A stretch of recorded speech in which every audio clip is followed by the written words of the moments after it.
In January 1980, Frank Sinatra stood alone on stage at Rio's Maracanã Stadium, exhausted and aging at 64, wondering if this would be one of his final tours. But then, something happened that had never happened before in his 50-year career. 80,000 people suddenly stopped the show and began singing My Way back to him. And the legend completely broke down. What did Frank Sinatra do in that moment that transformed him from an untouchable icon into the most human he'd ever been? Rio de Janeiro, January 1980. The Maracanã Stadium swallows the night sky. A concrete coliseum packed with 80,000 bodies pressed shoulder to shoulder, their breath rising into the humid air like steam. From backstage, Frank Sinatra waits in the shadows, a cigarette burning between his fingers, watching the crowd through a gap in the curtain. They've been singing for 20 minutes, not cheering, singing, full verses, full melodies, swaying like a single organism under a blanket of flickering lights. He takes a long drag and exhales slowly. His hand shakes, not from nerves, from exhaustion, from the weight of being Frank Sinatra for 64 years. The stage manager taps his shoulder. 5 minutes, Mr. Sinatra. Frank nods but doesn't move. He's done this 1,000 times. Walked out to roaring crowds, commanded rooms with a snap of his fingers, owned every stage he's ever stood on. But tonight feels different. The air is thicker. The sound of the crowd isn't just noise. It's a pulse, a heartbeat that matches his own slowing rhythm.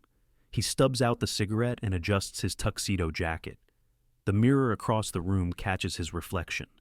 Blue eyes, still sharp, but surrounded by lines he didn't have a decade ago. The face of an icon, the face of a man running out of time. His conductor appears at the door. "They're ready for you, Frank."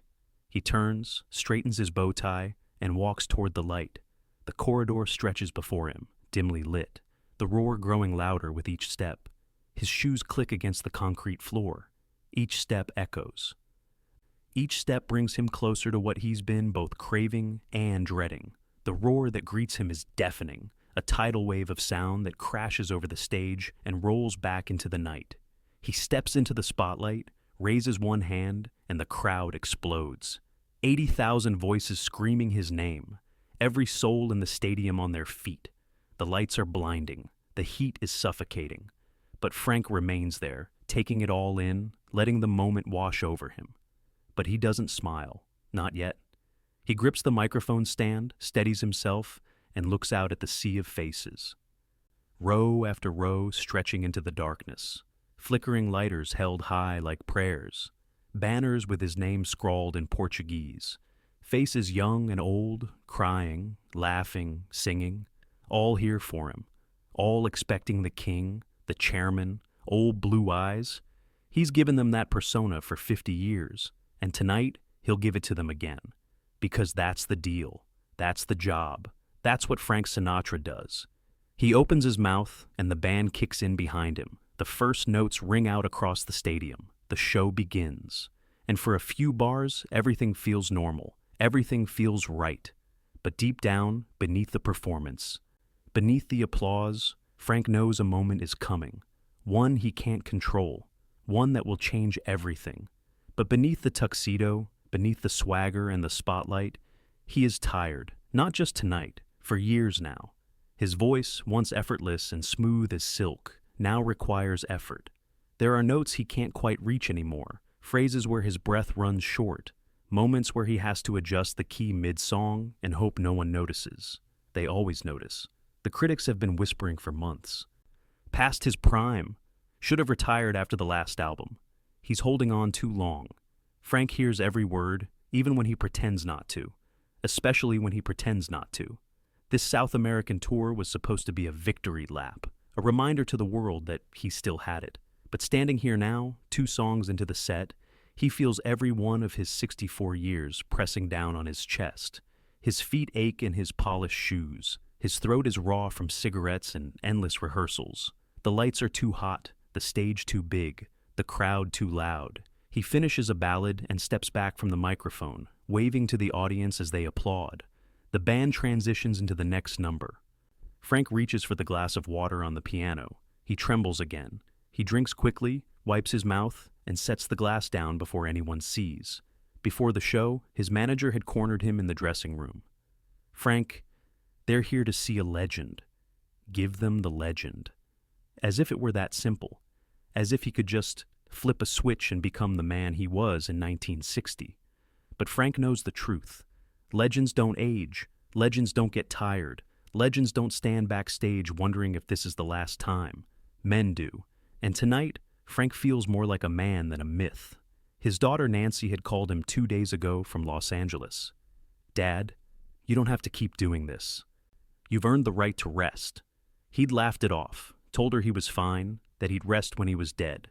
But the truth lingered long after he hung up. Maybe she was right. Maybe he didn't have anything left to prove.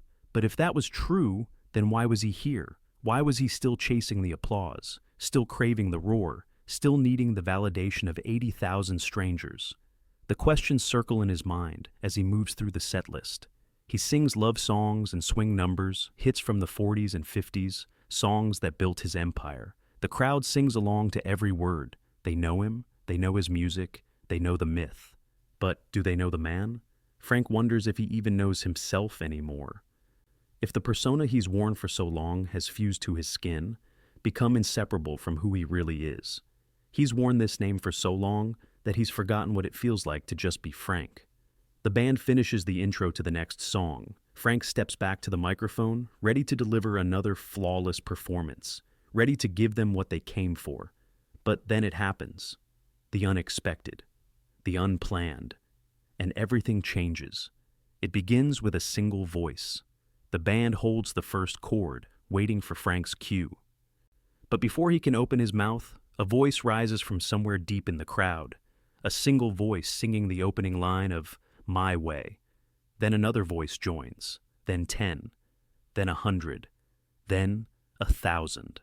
Within seconds, the entire stadium erupts into song, not cheering, not chanting, singing, every word, every note. The entire stadium singing "My Way" back to Frank Sinatra, their sound merging into one massive unified anthem that shakes the concrete beneath his feet. Frank freezes. His hand drops from the microphone. The band stops playing, instruments hovering in midair, unsure what's happening. The conductor looks at Frank. Frank doesn't look back. He's staring out at the crowd, his face blank, his body completely still. Security guards glance at each other, confused, wondering if this is part of the act. It's not. This isn't rehearsed. This isn't planned. This is spontaneous, raw, and completely out of Frank's control. And for a man who has controlled every room he's ever entered, it's terrifying, and overwhelming, and beautiful. The song swells. "I've lived a life that's full. I traveled each and every highway." The words pour from every mouth in the stadium, rising into the humid night air, filling every corner of the Maracanã. Frank's jaw tightens. His eyes glisten under the stage lights. He takes a step back, then another, as if the sound itself is pushing him away. He reaches up to cover his mouth. He's trying to hold it together, stay composed. But the mask is cracking, the armor is breaking, and everyone can see it. He closes his eyes, just for a moment, and when he opens them again, there are tears, not streaming down his face, but pooling in the corners of his eyes, threatening to spill over. He blinks them back, but more come. His shoulders sag. His chest rises and falls with deep, unsteady breaths. This is his song, his anthem, the song that defined his career, his philosophy, his entire life. "I did it my way." He's sung it 1,000 times, to presidents, to royalty, to sold-out arenas across the world. But he's never heard it like this, never felt it like this, never understood what it meant until now, standing on a stage in Rio, surrounded by 80,000 people who aren't asking for anything, aren't demanding a performance, aren't expecting the king. They're just giving back the song he gave them, giving back the life he lived, giving back 50 years of music and memory and meaning. The song continues. Regrets, I've had a few, but then again, too few to mention. Frank drops his hand from his face. No more hiding, no more performing. He's just there, listening, absorbing, surrendering to the moment. His band watches him, his crew watches him, the world watches him. And Frank Sinatra, for the first time in his career, has absolutely no control, and he doesn't want it. The song builds toward its climax. For what is a man? What has he got? If not himself, then he is naught. Frank's legs move before his mind catches up. He walks slowly to the edge of the stage, his footsteps deliberate, careful. As if he's walking on sacred ground. The audience sees him coming and sings louder, their song lifting him forward. He reaches the edge and stops. Below him, a sea of lights. Above him, the dark sky. Around him, the most beautiful sound he's ever heard. And then he sits down, right there on the edge of the platform, his legs dangling over the side, his tuxedo jacket bunching awkwardly around his waist. They gasp, then sing even louder. Frank leans forward, elbows on his knees, hands clasped together, feeling the vibration of their voices through the stage beneath him, and he listens, really listens, not as a performer, not as a legend, as a man. A 64-year-old man, hearing his life sung back to him by thousands of people who loved him, not because he was perfect, but because he was real, because he sang about loneliness and love and loss and living, and they felt every word. Tears stream down his face now.